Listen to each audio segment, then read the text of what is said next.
जय माता दी। आज हम बात करेंगे कि माँ दुर्गा का जन्म कैसे हुआ। अगर आप हमारे चैनल पर नए हैं तो चैनल को सब्सक्राइब कर लें और बेल आइकॉन भी प्रेस कर लें। दुर्गा सप्तशती के अनुसार प्राचीन काल में देवताओं और असुरों में पूरे 100 वर्षों तक घोर युद्ध हुआ था। उसमें असुरों का स्वामी महिषासुर था और देवराज इंद्र देवताओं के नायक थे। इस युद्ध में देवताओं की सेना परास्त हो गई थी और इस प्रकार संपूर्ण देवताओं को जीत कर महिषासुर इंद्र बन बैठा था। युद्ध के पश्चात हारे हुए देवता प्रजापति ब्रह्मा को साथ लेकर उस स्थान पर पहुंचे जहां भगवान शंकर और श्रीहरि विष्णु विराजमान थे। देवताओं ने अपनी हार का सारा वृत्तांत भगवान श्रीहरि और शंकर जी से कह सुनाया।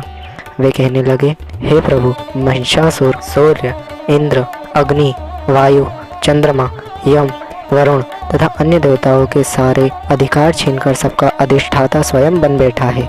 उसने समस्त देवताओं को स्वर्ग से निकाल दिया है। वे मनुष्यों की तरह पृथ्वी पर विचर रहे हैं। दैत्यों की सारी करतूत हमने आपको सुना दी है और आपकी शरण में इसलिए आए हैं कि आप उनके वध का कोई उपाय सोचें।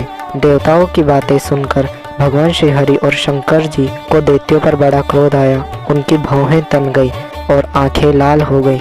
गुस्से में भरे हुए भगवान विष्णु के मुख से एक महान तेज निकला और उसी प्रकार का तेज भगवान शंकर, ब्रह्मा और इंद्र आदि दूसरे देवताओं के शरीर से प्रकट हुआ।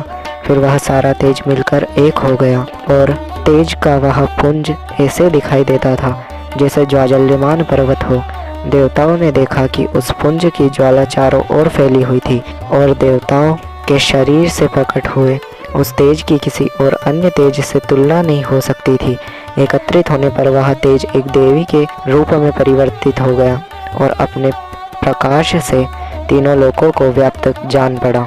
जो भगवान शंकर का तेज था उससे देवी का मुख प्रकट हुआ। यमराज के तेज से उनके सिर के बाल बने। भगवान श्री हरि विष्णु के तेज से उनकी भुजाएं बनी। चंद्रमा के तेज से दोनों स्तन बने। इंद्र के तेज से कटी प्रदेश और वरुण के तेज से जंघा और पिंडली तथा पृथ्वी के तेज से नितंब भाग बना। ब्रह्मा के तेज से दोनों चरण और सूर्य के तेज से उनकी उंगलियां उत्पन्न हुई। वसुओं के तेज से हाथों की उंगलियां एवं कुबेर के तेज से नासिका बनी। प्रजापति के तेज से उनके दांत और अग्नि के तेज से उनके तीनों नेत्र बने। संध्या के तेज से उनकी भौहें और वायु के तेज से उनके कान प्रकट हुए। इस प्रकार उन देवी का प्रादुर्भाव हुआ था। महिषासुर से पराजित देवता उस देवी को देखकर अत्यंत प्रसन्न हुए। भगवान शंकर ने अपने त्रिशूल से एक त्रिशूल निकालकर उन देवी को दिया और भगवान विष्णु ने अपने चक्र में से एक चक्र निकालकर उन्हें अर्पित किया। वरुण ने देवी को शंख भेंट किया। अग्नि ने उन्हें शक्ति दी। वायु ने उन्हें धनुष और बाण दिए। सहस्त्र नेत्रों वाले श्री देवराज इंद्र ने अपने वज्र से उत्पन्न करके वज्र दिया और ऐरावत हाथी से एक घंटा उतार कर देवी को भेंट किया। यमराज ने उन्हें कालदंड में से एक दंड दिया। वरुण ने उन्हें पाश दिया।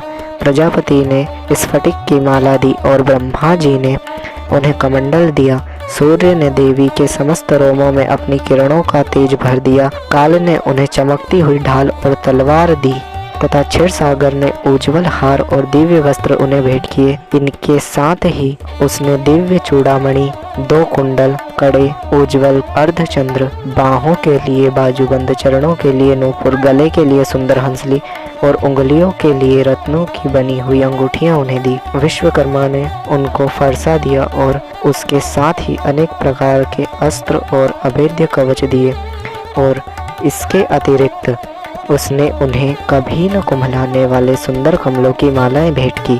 समुद्र ने सुंदर कमल का फूल भेंट किया। हिमालय ने सवारी के लिए सिंह और तरह तरह के रत्न देवी को भेंट किए। यक्षराज कुबेर ने मधु से भरा हुआ पात्र और शेषनाग ने उन्हें बहुमूल्य मणियों से विभूषित नागहार भेंट किया। इसी तरह दूसरे देवताओं ने भी देवी को आभूषण और अस्त्र देकर उनका सम्मान किया। इसके पश्चात देवी ने अट्टहास के साथ उच्च स्वर से गर्जना की। उनके इस भयंकर नाद से आकाश गूंज उठा। देवी का यह उच्च स्वर से किया हुआ सिंह नाद समा न सका। आकाश उसके सामने छोटा प्रतीत होने लगा। उससे बड़े जोर की प्रतिध्वनि हुई। जिससे समस्त विश्व में हलचल मच गई और समुद्र कांप उठे, पृथ्वी डोलने लगी तथा समस्त पर्वत हिलने लगे। देवताओं ने उस समय प्रसन्न हो सिंह वाहिनी जगतमयी देवी से कहा, हे देवी तुम्हारी जय हो। इसके साथ ही महर्षियों ने भी भक्ति भाव से विनम्र होकर उनकी स्तुति की। इस प्रकार देवी दुर्गा का जन्म हुआ था।